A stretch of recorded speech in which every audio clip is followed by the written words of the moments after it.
Close your eyes if you wish and let the edges of the present soften, as if a gentle fog were settling over the noise of today. The world can wait, its clamor fading into the distance. Here, in this quiet moment, we invite you to drift back across time to the vast, untamed landscapes of the American frontier in the 19th century. Not to the tales of outlaws or gold rushes, not to the clatter of saloon doors or the dust of cattle drives, but to a quieter, colder story. A story of winter, when the plains and mountains of the Wild West turned silent under blankets of snow, and survival became a slow, deliberate act of endurance. This is a tale of ordinary people, homesteaders, carving out lives on the open prairie, trappers trudging through frozen forests, miners huddled in makeshift camps, and families gathered in log cabins or sod houses. Their names were not etched in history books, their deeds not sung by poets. Yet their lives, shaped by the rhythm of seasons and the weight of cold, were a testament to quiet resilience.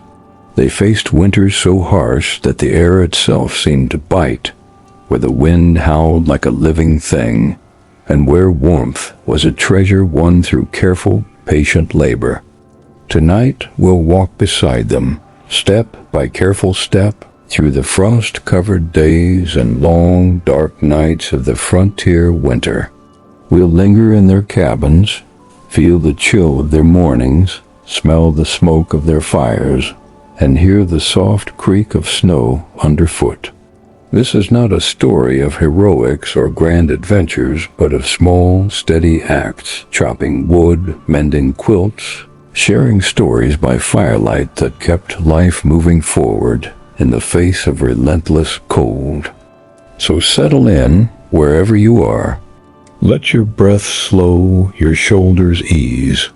The modern world, with its lights and haste, can pause for now.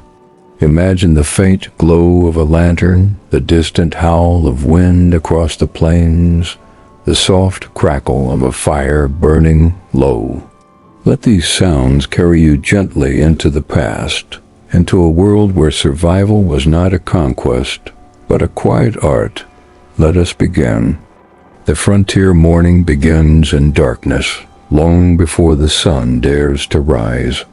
Inside a log cabin, the air is sharp with cold, so thick it seems to press against the skin. Your breath forms fleeting clouds, visible in the dim light that seeps through the cracks of a wooden shutter. The cabin is small, its walls of rough-hewn logs chinked with mud and moss, its floor a packed expanse of dirt or unpolished boards, creaking faintly under the weight of frost. The quilt on the bed patched and heavy, with layers of wool and cotton clings to your body, a thin barrier against the chill that has settled overnight. The fire in the hearth, carefully banked with ashes before sleep, is now a faint glow, a handful of embers pulsing like a tired heart. The family stirs slowly, parents, children, perhaps a grandparent or a hired hand, all sharing the small space.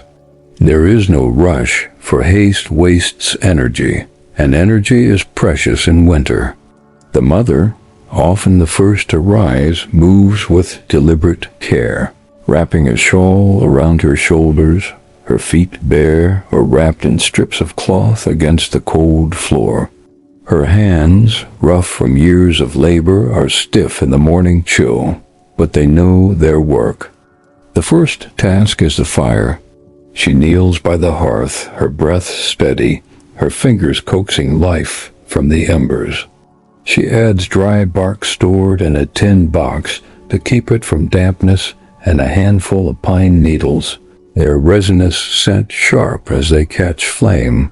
The fire is slow to wake, requiring patience, a gentle blowing of air, a careful arrangement of twigs. If the embers have died in the night, the task is harder, requiring flint and steel or a borrowed coal from a neighbor's hearth. The process might take an hour, the cabin remaining cold until the flames grow strong, their warmth spreading like a slow tide across the room. Breakfast is simple, prepared with an economy of movement. A pot of cornmeal mush, stirred over the growing fire, fills the air with a faint, earthy warmth. The cornmeal, ground months ago from the autumn harvest, is stored in a sack hung high to keep out mice.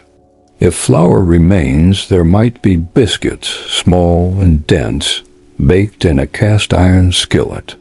Coffee, brewed from grounds reused until they lose all flavor, is thin but hot, served in tin cups that warm the hands. In wealthier households or those with livestock, a strip of bacon might sizzle in the pan, its smoky aroma a rare comfort. Though the meat is rationed carefully, a single piece stretched across the family. The children wake one by one, their faces pale in the cold, their eyes heavy with sleep. They huddle near the fire, wrapped in blankets or wearing their coats indoors, their breath visible as they speak in low, sleepy tones.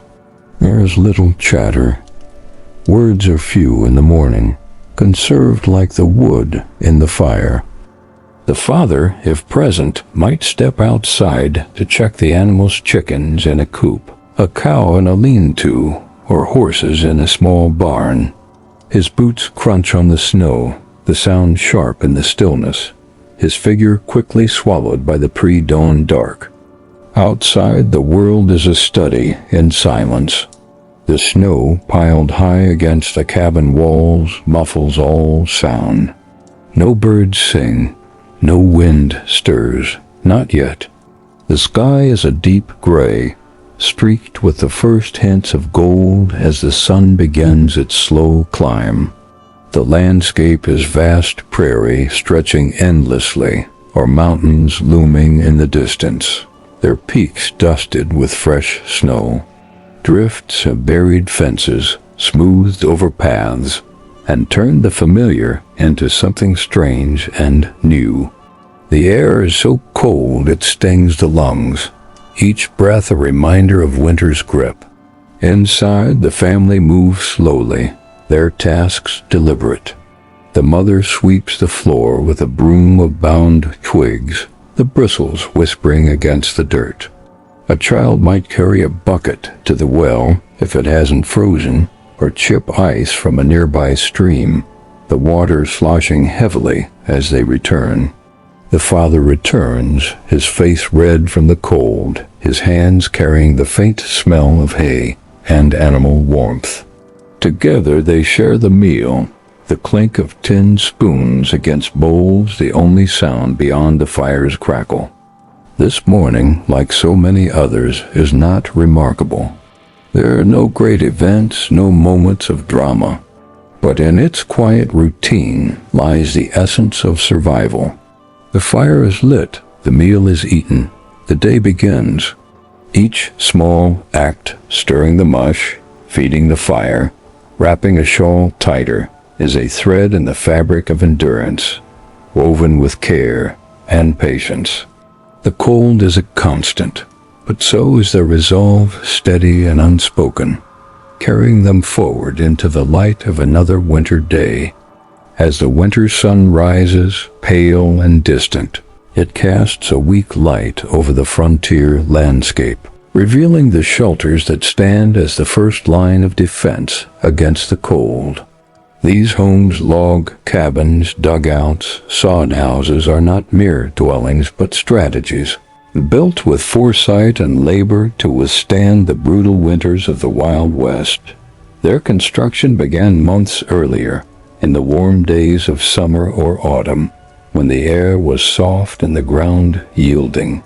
Every beam, every brick of sod, every chink of mud was a preparation for survival, a quiet promise to endure.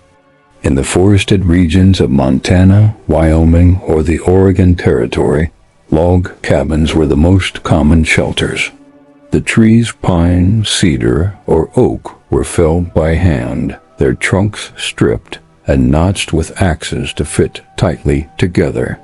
The logs were heavy, their bark rough under calloused hands, and the work was slow, often taking weeks for a small family or a group of neighbors to complete. The walls were chinked with a mixture of mud, straw, and moss, packed tightly to block the wind that would later howl through the gaps. The roof, slanted to shed snow, was covered with split shingles or layers of bark, weighted with stones to hold against storms. A chimney, built from river rocks or crude bricks, leaned slightly, its mortar crumbling but enduring. Windows were a luxury, glass scarce and expensive. Many cabins had only one or two small openings, covered with greased paper or oiled animal hides, deer or elk, softened by tanning to let in light while keeping out the cold. The paper, thin and translucent, glowed faintly in the daylight, casting a dim amber warmth inside. The floor was often dirt, packed hard by footsteps, though some families laid rough planks, their edges uneven and splintered. The door, made of thick wood and hung on leather hinges, creaked with every opening, its weight a reminder of the effort it took to build. On the treeless plains of Nebraska, Kansas, or the Dakotas, settlers turned to the earth itself. Dugouts carved into hillsides or embankments were simple but effective. The earth was a natural insulator, its thick walls holding a steady temperature, cool in summer and less frigid in winter. To build a dugout, families dug into a slope, reinforcing the walls with timber or sod, and covered the roof with grass and soil. Inside, the air was damp, heavy with the scent of earth and roots, but the wind's howl was muffled, and the cold less piercing. A small stove, vented through a pipe in the roof, provided heat, its smoke curling upward like a thin gray thread. Sod houses, or soddies, were another solution on the prairie. Built from bricks of grass and soil cut from the prairie with a heavy plow, these homes were both a marvel and a burden. The sod was tough, its roots binding the bricks together like woven threads. Stacked carefully, the walls grew thick, sometimes 2 feet or more, offering insulation against the wind and cold. The roofs, layered with more sod and grass, were heavy, sagging under snow, but holding warmth within. In spring, they leaked, the water seeping through to form puddles on the dirt floor.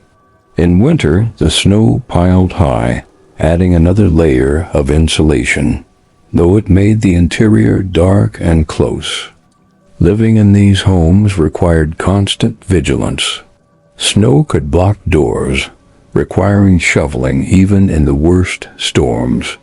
Walls shifted with the freeze and thaw, and cracks had to be patched with fresh mud or clay. Mice and insects burrowed into sod walls, their faint rustling a constant presence. Families hung quilts or blankets along the walls to block drafts, their colors faded but warm against the rough surfaces.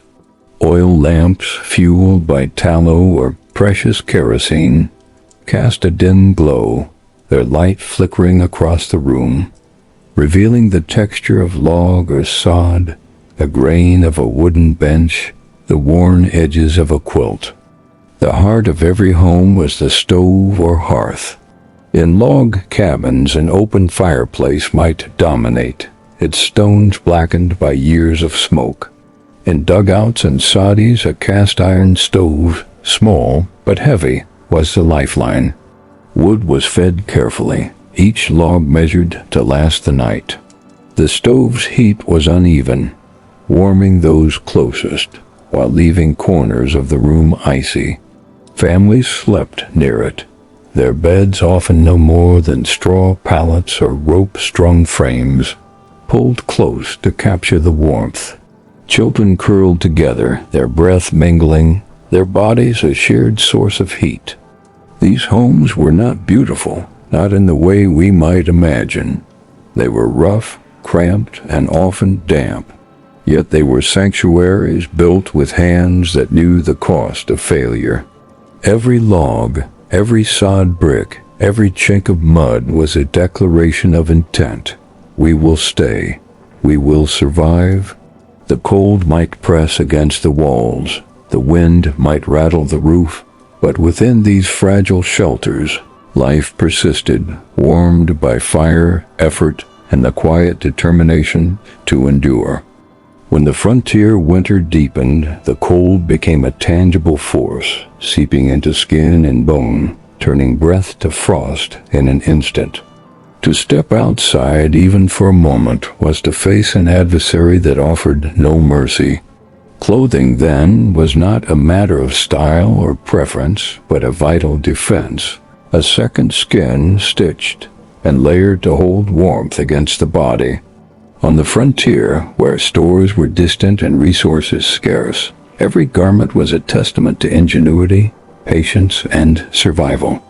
The foundation of winter clothing was the layer closest to the skin, a linen or flannel shirt, softened by years of washing, but patched where elbows or knees had worn through.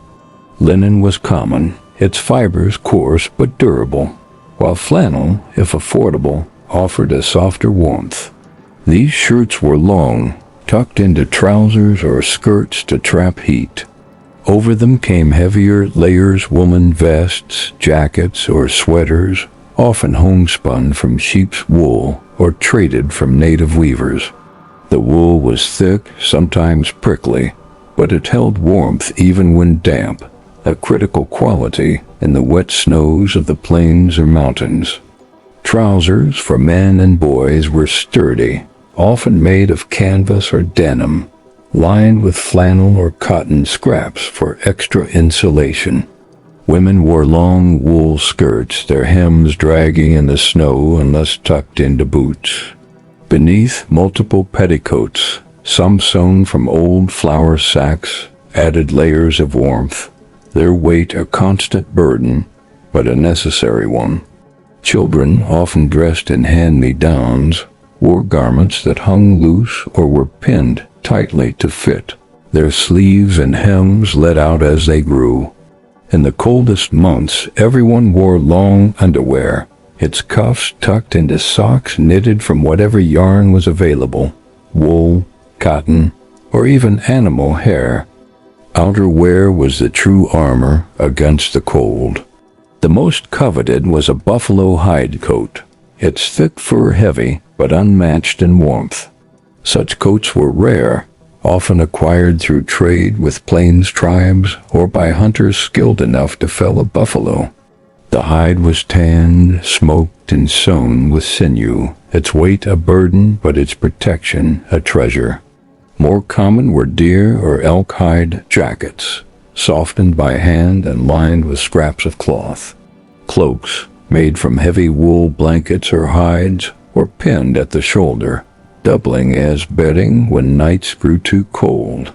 Some settlers fashioned coats from layered canvas, quilted with cotton or straw for insulation, their stitches tight to hold the filling in place. Head coverings were essential, for the wind could burn exposed skin in minutes. Knitted caps pulled low over the ears were common, often topped with a hood of fur or wool.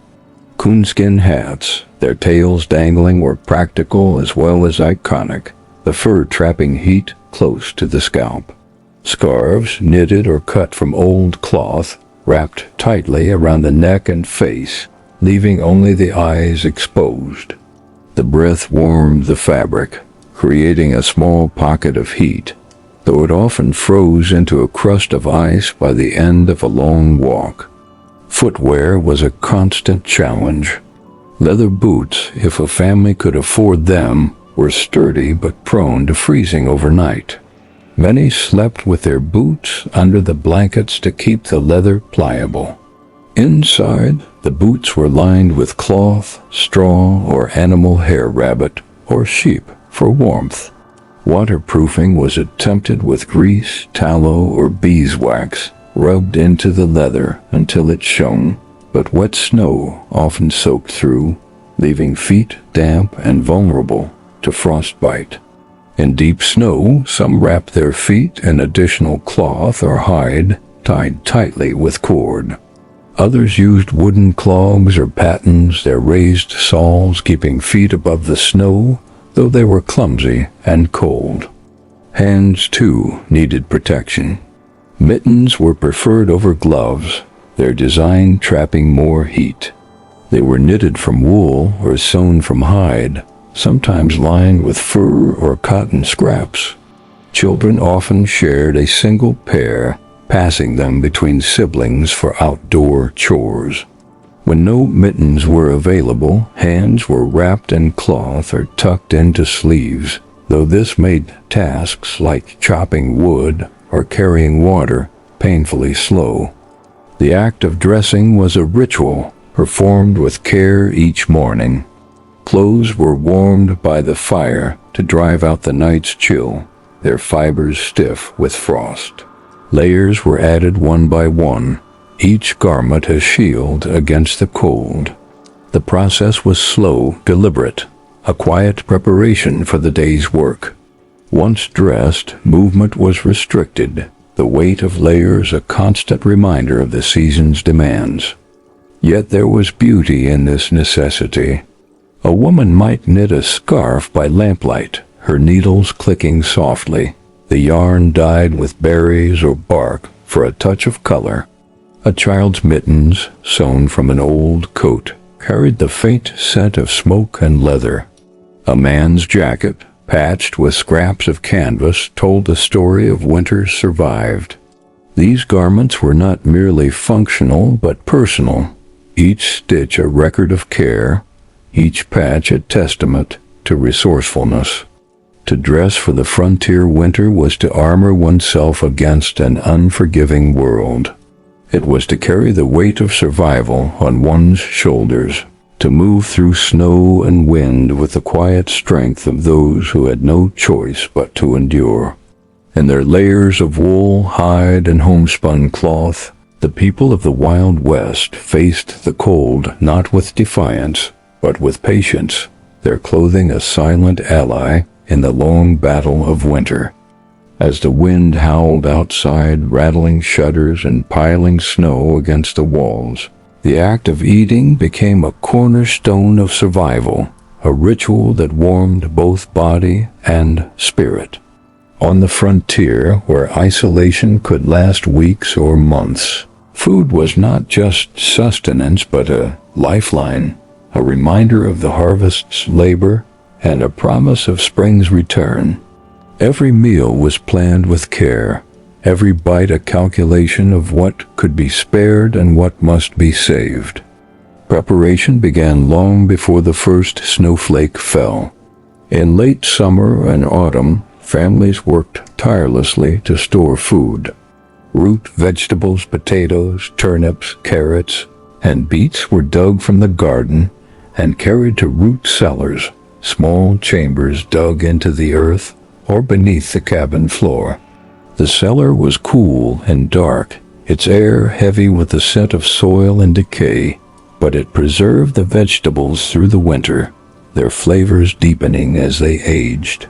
Apples, if the family had an orchard or access to one, were wrapped in straw or packed in barrels, each fruit checked for blemishes to prevent rot.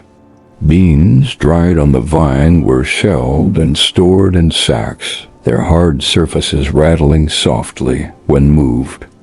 Preservation was an art born of necessity. Women canned fruits and vegetables, boiling them in pots over the fire, and sealing them in jars with wax or cloth. Peaches, if available, were stewed with precious sugar, their sweetness a rare treat in the gray months. Pickles, cucumbers, cabbage, or even green beans were packed in brine, their tang a sharp contrast to the blandness of winter meals. Meat, when available, was preserved with equal care. Pork or beef was salted or smoked, hung in lofts or sheds where the cold kept it from spoiling. Jerky, made from venison or buffalo, was dried in strips, its texture tough but sustaining. Every part of the animal was used: bones for broth, fat for lard, organs for immediate meals.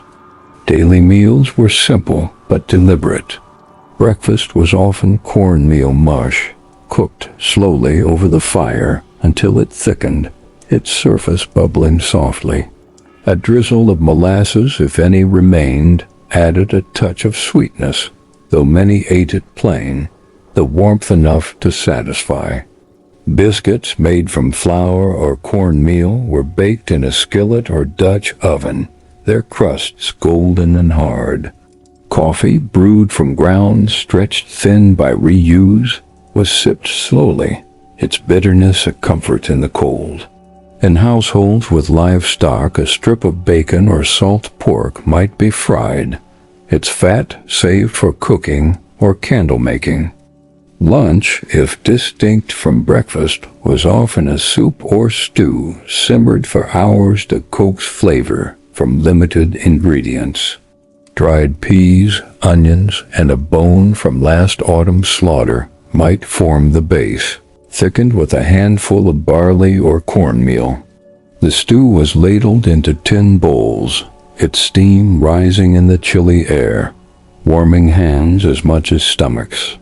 Bread, if available, was dipped into the broth, softening its hard crust. Children ate eagerly, their spoons scraping the bowls, while adults ate more slowly, savoring each bite and calculating what remained in the stores. Dinner was the heartiest meal, often a variation of the same stew, perhaps enriched with a carrot or a handful of dried herbs, sage, thyme, or wild mint foraged in warmer months. On rare occasions, a small piece of smoked meat was added, its flavors spreading through the pot like a gift. If flour was plentiful, a pie might be baked, its crust made with lard and filled with preserved apples or squash. The pie was a celebration, saved for a holiday like Christmas or a child's name day, its sweetness a fleeting reminder of abundance. Drinks were as vital as food.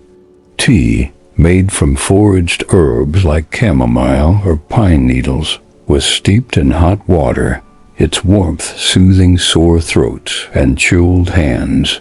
Coffee, when grounds ran low, was replaced with roasted grains or chicory, its taste unfamiliar but warm. Cider, if apples had been pressed in autumn, was diluted to last the season, heated gently to drive out the chill. Milk, if a cow or goat was still producing, was a treasure, often reserved for children or the sick. Children had their own small treats. Spruce gum, chewed for its faint sweetness, or molasses sticks, hardened into crude candy, were savored slowly. Maple sugar, if the family had tapped trees in early spring, was shaved into porridge or eaten in tiny pieces, its sweetness a rare joy. These treats were not daily but occasional, a reward for chores done or a bright spot in a long evening. Eating was a communal act, even in the smallest households. The family gathered around a rough table, perhaps a plank balanced on barrels or a bench worn smooth by use. Stories were shared, often the same ones told night after night, their familiarity a comfort. A child might recount a neighbor's tale of a wolf seen in the snow, or a parent might recall a milder winter from years past. The meal was a pause, a moment of connection in a season that demanded isolation. The act of eating was also. As the winter sun climbed, its light, weak but persistent, the frontier family faced a day filled with tasks that could not be postponed. The cold slowed the body, numbed fingers, and stung the skin, but it did not pause the demands of survival. Chores were the heartbeat of the household, a rhythm of necessity that kept warmth, food, and life itself moving forward. Each task, no matter how small, was a quiet act of defiance against the season's relentless grip. The day began with the fire, always the fire. The mother or an older child would stir the embers, coaxing flames with kindling gathered in autumn pine cones, twigs, or strips of bark stored in a tin box to keep them dry. The process was slow, deliberate, the crackle of new flames a small victory in the dim morning. If the fire had gone out, the task was harder, requiring flint and steel or a trek to a neighbor's cabin for a live coal, carried carefully in a metal box through snow that reached the knees. The fire was the family's lifeline, heating the stove, thawing water, and cooking the day's meals. Livestock, if the family had any, demanded immediate attention. The father or older children bundled in layers coats, scarves, and mittens stiff with frost ventured into the cold to tend chickens, cows, or horses. The barn or lean-to was a sanctuary of sorts, its air thick with the warm, musky scent of animals and straw. Chickens clucked softly, their feathers fluffed against the cold, and were fed grain from a sack hoarded since autumn. Cows or goats, if milk was still flowing, were milked with care, the pail warmed by the fire to prevent the milk from freezing midstream. Ice in the water troughs was broken with an axe, the shards glinting in the dim light, and fresh water was hauled from a well or a nearby stream, its surface often frozen and requiring a pick to break through. Chopping wood was a constant chore, the axe's rhythmic thud a counterpoint to the silence of the snow-covered landscape. The woodpile, stacked high in autumn, dwindled with each passing week, its size a visible measure of winter's length. Men and boys worked in shifts, their breath steaming as they split logs, the wood's grain splitting with a satisfying crack. The logs were carried to the cabin or barn, stacked carefully under canvas or a lean-to to keep them dry.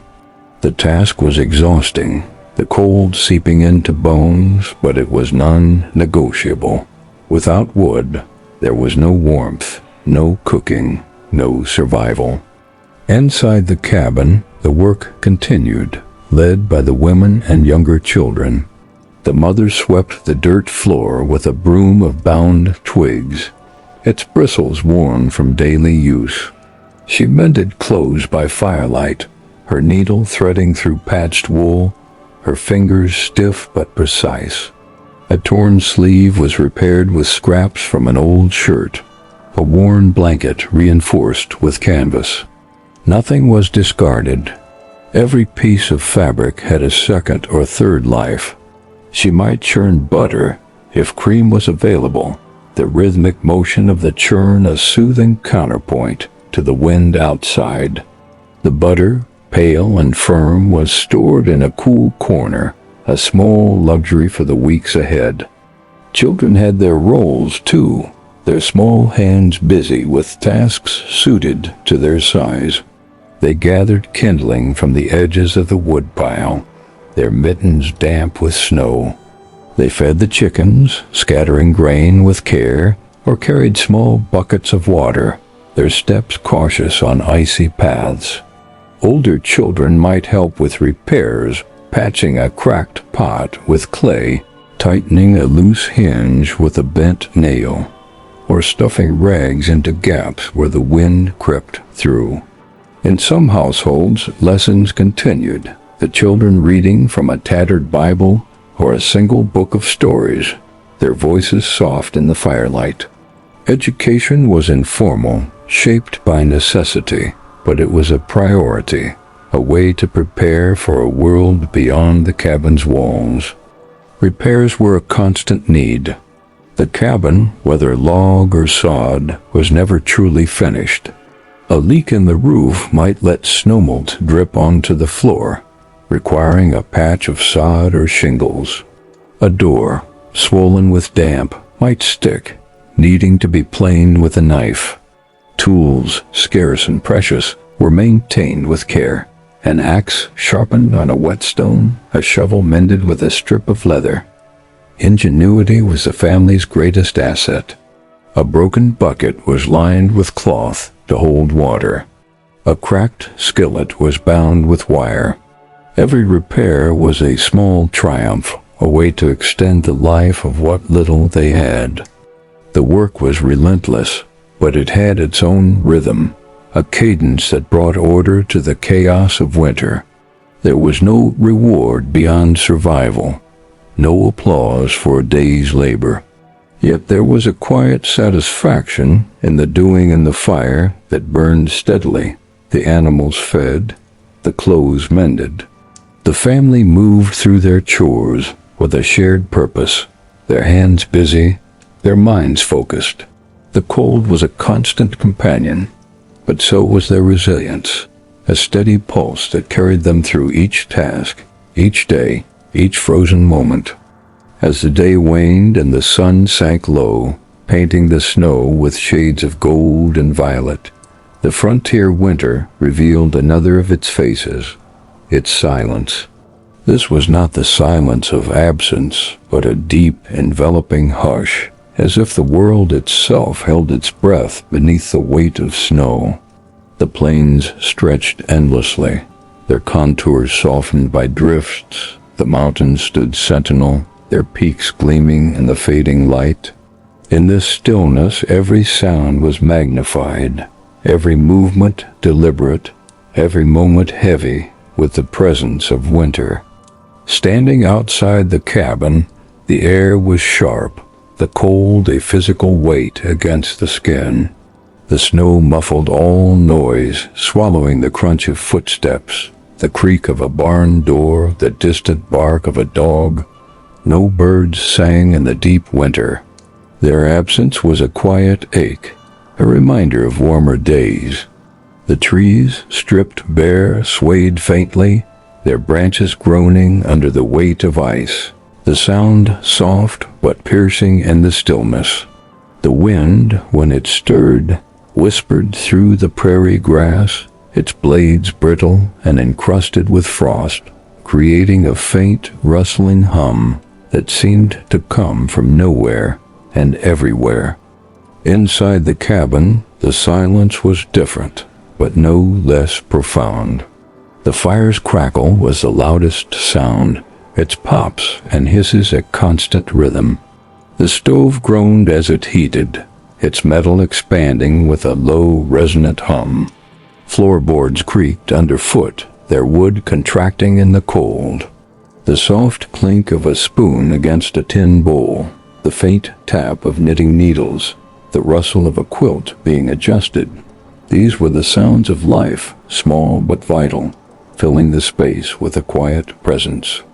Then came the storms, shattering the silence with a force that seemed to shake the world.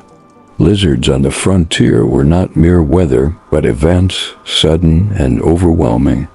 They arrived with little warning, a darkening sky, a rising wind, and then a wall of snow that erased the landscape in minutes. The wind howled, a living thing, rattling shutters, pressing against walls, and finding every crack to slip through.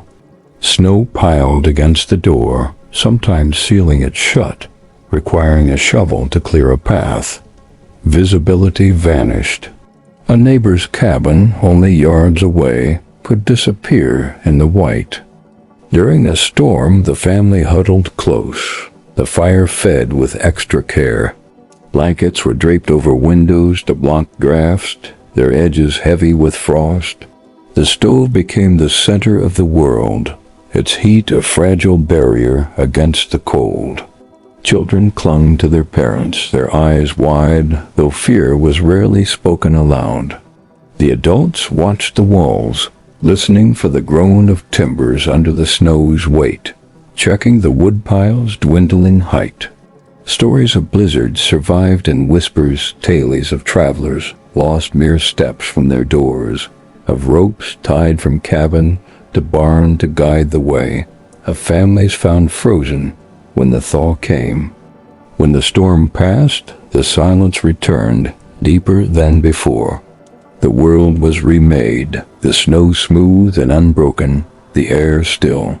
The sun, if it appeared, was pale, its light filtering through a haze of ice crystals, casting rainbows across the drifts. The family emerged cautiously, their boots sinking into fresh snow, their breath steaming in the cold.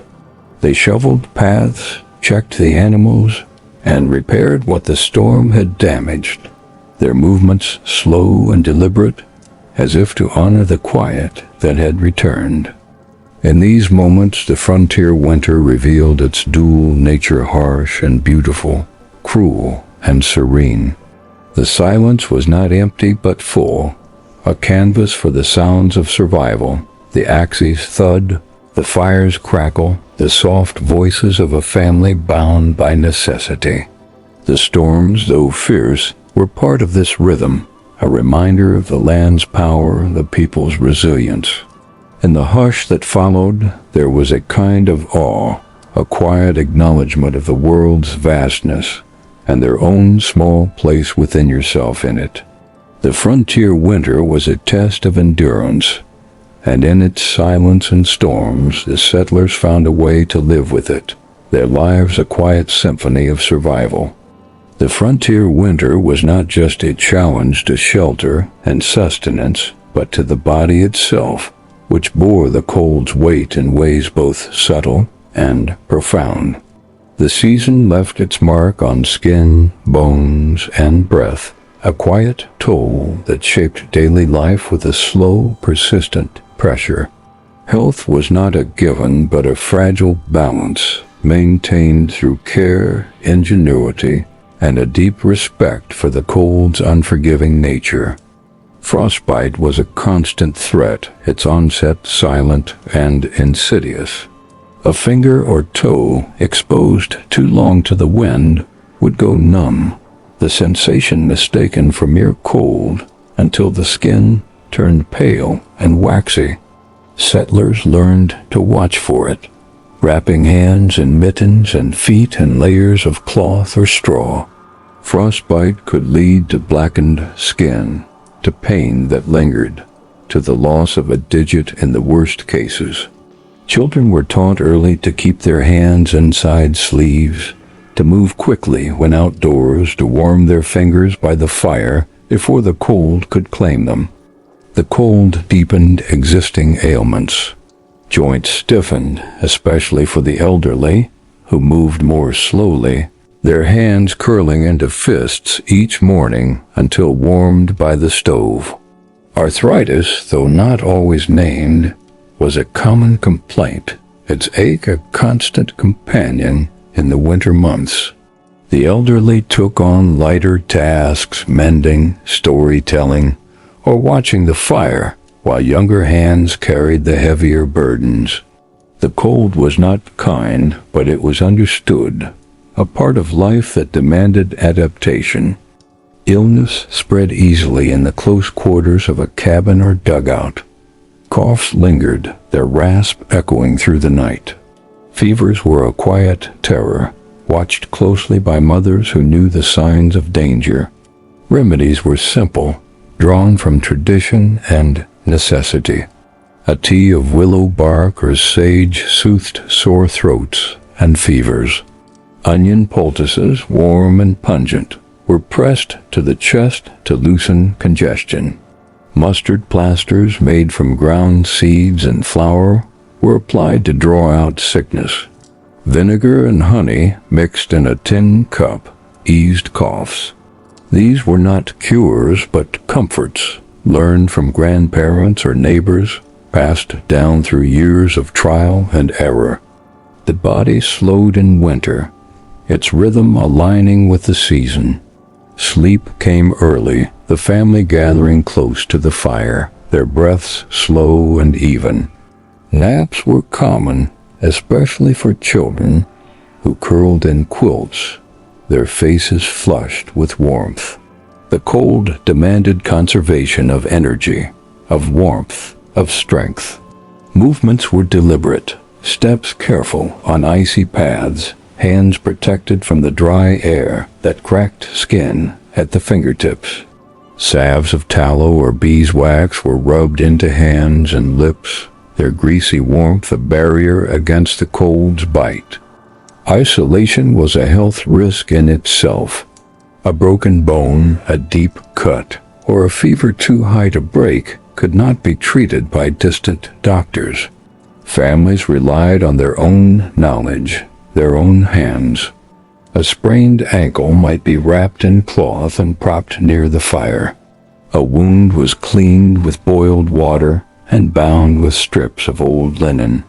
In the worst cases, when help was too far or the storm too fierce, death came quietly. Bodies were kept in sheds or cellars until the ground thawed for burial. The grief held close, expressed in low voices by firelight. Yet the body adapted, as it always had. Settlers learned to move slowly, to breathe carefully, to listen to the signals of cold and fatigue. They warmed their hands before chores, ate hot meals to stoke their inner fires, and rested when the day allowed. The winter was a teacher, harsh but patient, and the settlers were its students, learning to live with its demands through quiet, steady endurance. Their health was not a guarantee, but a balance maintained by vigilance, care, and the unspoken strength of those who had no choice but to carry on. With the days short and the nights long, the frontier cabin became a world unto itself, a small island of warmth and light in a sea of snow. The hours indoors stretched, slow and heavy, and in this quiet space the settlers turned to faith, folklore, and the gentle art of passing time. These were not distractions, but lifelines, ways to fill the silence, to bind the family together, to make meaning in the face of winter's isolation. Faith was a steady presence, as constant as the fire in the stove. On Sundays, when travel to a church was impossible, blocked by snow, or simply too far, families gathered around a worn Bible, its pages soft from years of handling. The mother or father might read aloud, their voice low and measured, choosing songs for their soothing cadence or stories of endurance from the Old Testament. The words were familiar, their repetition a comfort, like a song sung softly in the dark. Children listened, their questions simple but profound. Why the snow fell so heavily, whether angels watched over the cabin, how spring would come. The answers were not always clear, but they were given with care, a quiet reassurance in the firelight. Folklore lived alongside faith, a blend of old-world tales and new-world realities. Stories from Europe, tales of spirits in the forest, or omens in the stars, mingled with native legends learned from traders or neighbors. A log that burned too quickly might signal a coming storm. A bird circling the cabin could mean good fortune or danger, depending on its flight. Dreams were shared over breakfast, their meanings debated in hushed tones. A bowl of milk or a crust of bread might be left near the door, not for superstition, but for caution, a gesture to appease whatever forces watched in the night. Evenings were filled with small rituals. Songs were sung, hymns like Amazing Grace, or folk tunes carried from Ireland, Scotland, or Germany. The voices were not trained, but heartfelt, their notes echoing in the small space, blending with the fire's crackle. Games were played with carved wooden pieces, or a deck of cards, their edges worn smooth by countless hands. Children drew with charcoal on scraps of paper, their sketches of horses or cabins glowing in the lamplight. Storytelling was the richest tradition, the elders recounting winters past, near misses with blizzards, or the kindness of a stranger who shared wood or food. These stories were not grand, but grounding. their familiarity a thread that tied the family to their history. Crafts filled the long hours. Women embroidered, their needles stitching simple patterns, flowers, crosses, or initials into cloth that would become a quilt or a shirt collar. Men carved spoons, knife handles, or small toys for the children, their knives moving slowly over the wood. Children learned to knit or whittle, their hands clumsy but eager, their efforts a way to contribute to the household. The work was not rushed, the rhythm of needle or knife a counterpoint to the silence outside. The cabin was a universe of its own, its air thick with the scents of wool, smoke, and stew simmering on the stove.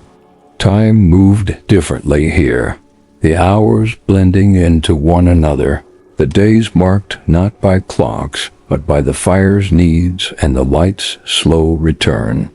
Faith and folklore were not just traditions, but anchors holding the family steady in the face of winter's weight. In their prayers, their stories, their quiet tasks, they found not just distraction, but connection, a shared warmth that made the cold bearable, the darkness less deep. As twilight gave way to night, the frontier cabin settled into a stillness so profound it seemed to hold the world in its embrace.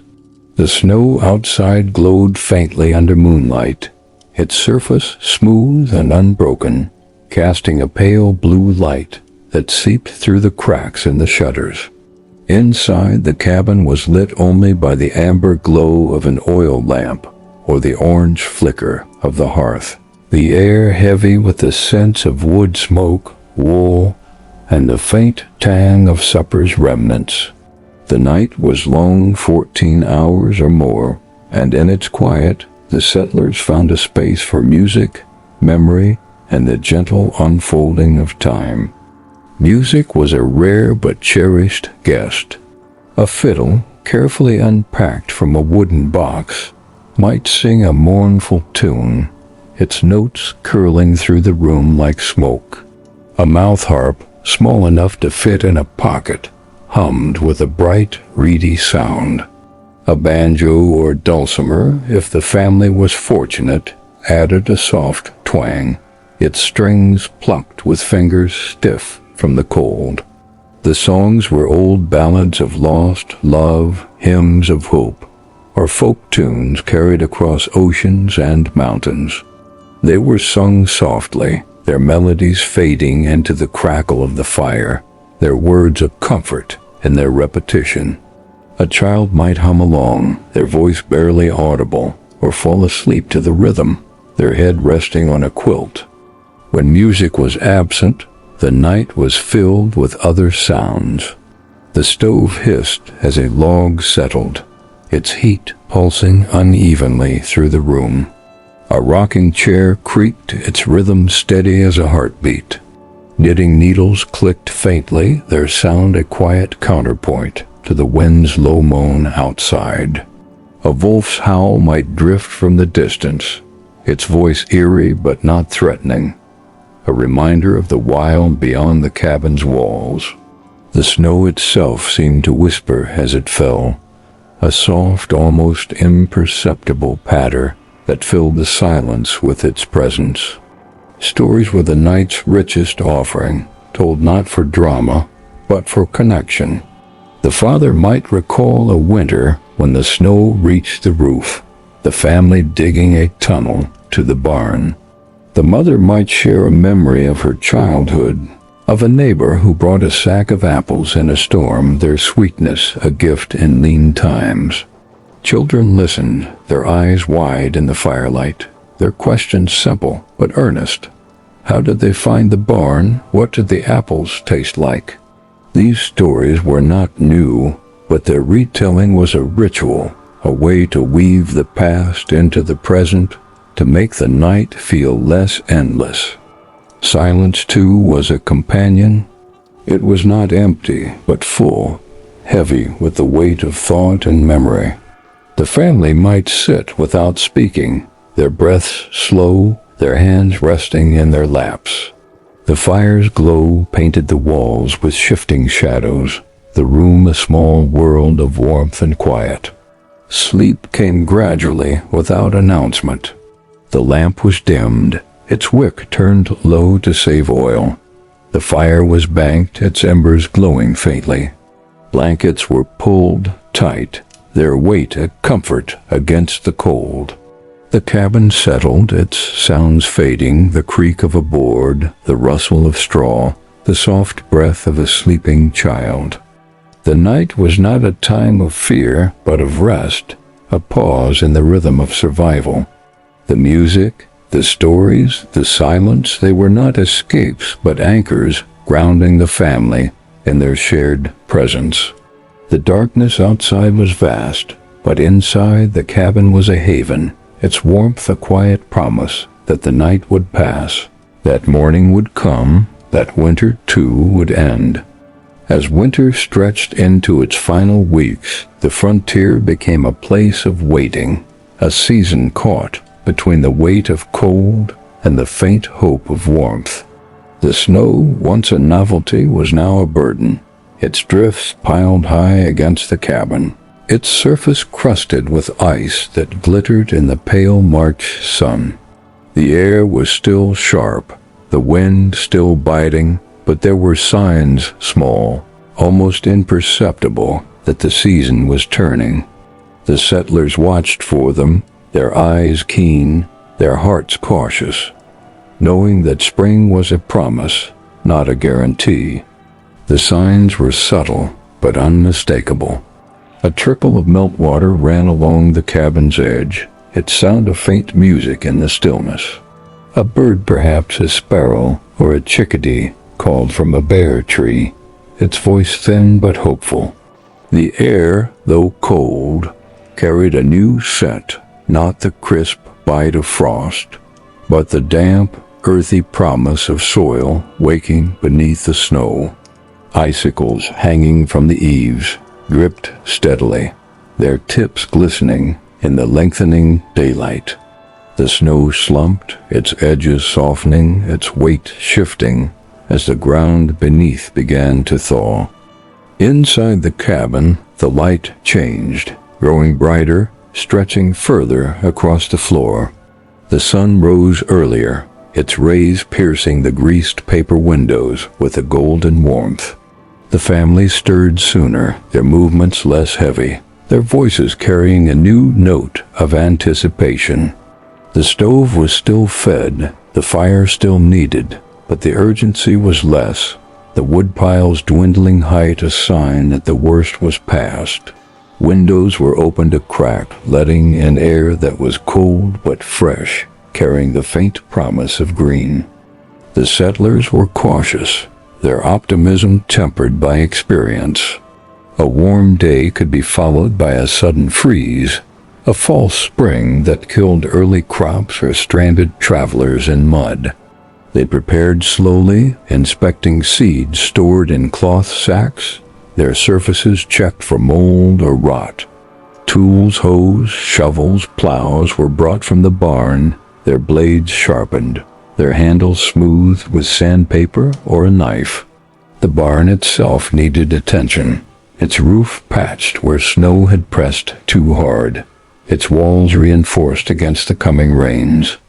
Clothing remained heavy, the layers still necessary, but scarves were loosened, mittens left by the fire for longer stretches.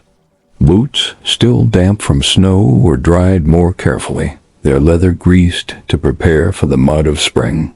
Meals grew lighter, the stews less thick, the porridge flavored with the last of the molasses or a handful of dried herbs.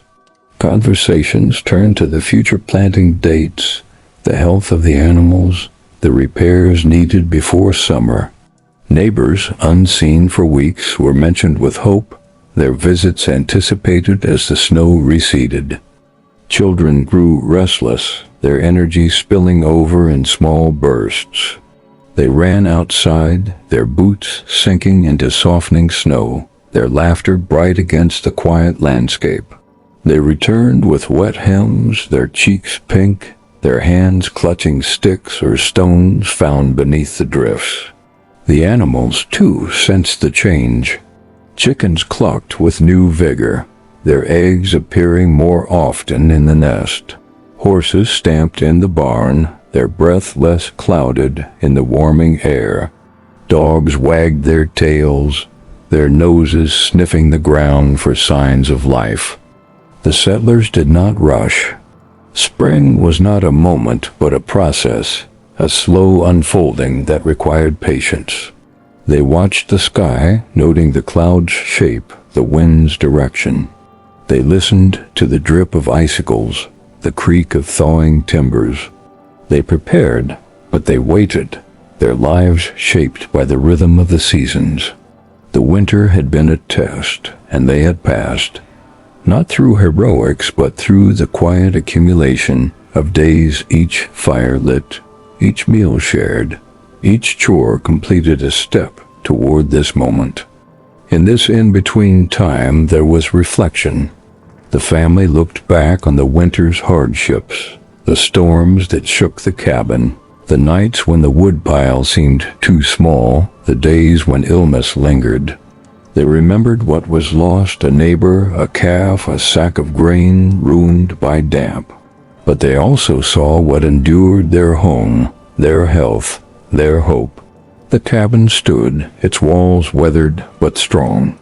The family remained, their bonds tightened by shared survival. The fire still burned, its warmth a quiet victory. Spring's promise was not a celebration, but a nod, a breath, a step forward. The settlers greeted it with the same quiet endurance that had carried them through the cold, their hands ready for the work ahead, their hearts steady with the knowledge that they had made it through another winter, another season, another chapter in the story of their lives. As we draw our journey through the Wild West's winters to a close, let the images linger, settling over you like a soft blanket, warm and heavy with memory. We have wandered through mornings sharp with frost, afternoons warmed by firelight, and nights filled with the hush of snow and stories. We have stood in cabins of log and sod, felt the weight of woolen coats, tasted the simplicity of cornmeal mush, and heard the faint creak of a rocking chair in the stillness. The frontier winter was not a battle, but a rhythm, a slow dance of survival that shaped the lives of those who lived it. There were no heroes in this story, no epic victories. The settlers were ordinary farmers, trappers, mothers, children whose lives were defined by small, steady acts. They chopped wood with calloused hands, mended quilts with careful stitches, shared tailies by firelight, and watched for spring's faint signs. Their days were not marked by fame, but by persistence, each task a thread in the fabric of endurance. They built homes from the earth, wore layers of patched cloth, ate meals stretched thin by necessity, and found warmth in the presence of one another. The winter was a teacher, its lessons hard but clear. It taught patience, the value of a single log, the weight of a shared meal. It taught silence, not emptiness but fullness, a space where stories grew, where faith and folklore intertwined. It taught resilience, not as defiance but as acceptance, a quiet willingness to move through the cold one day at a time. Now, as you rest, imagine the cabin one last time. The fire burns low, its embers glowing faintly. The air is warm, the quilt soft, the silence deep but not heavy. Outside, the snow is softening, the world stirring, the promise of spring a whisper on the wind. The settlers' lives echo in these images, their hands, their voices, their steady breaths. They did not conquer winter, but lived with it, their survival a testament to the quiet strength that history often overlooks. Let this strength cradle you now, its rhythm soothing, its warmth a comfort. The modern world with its rush and noise is far away. Here there is only the crackle of the fire, the rustle of snow, the soft pulse of a life endured. You are safe, wrapped in the stillness of their story. The cold is gone. The fire remains, and morning, when it comes, will come gently. Sleep well. Good night.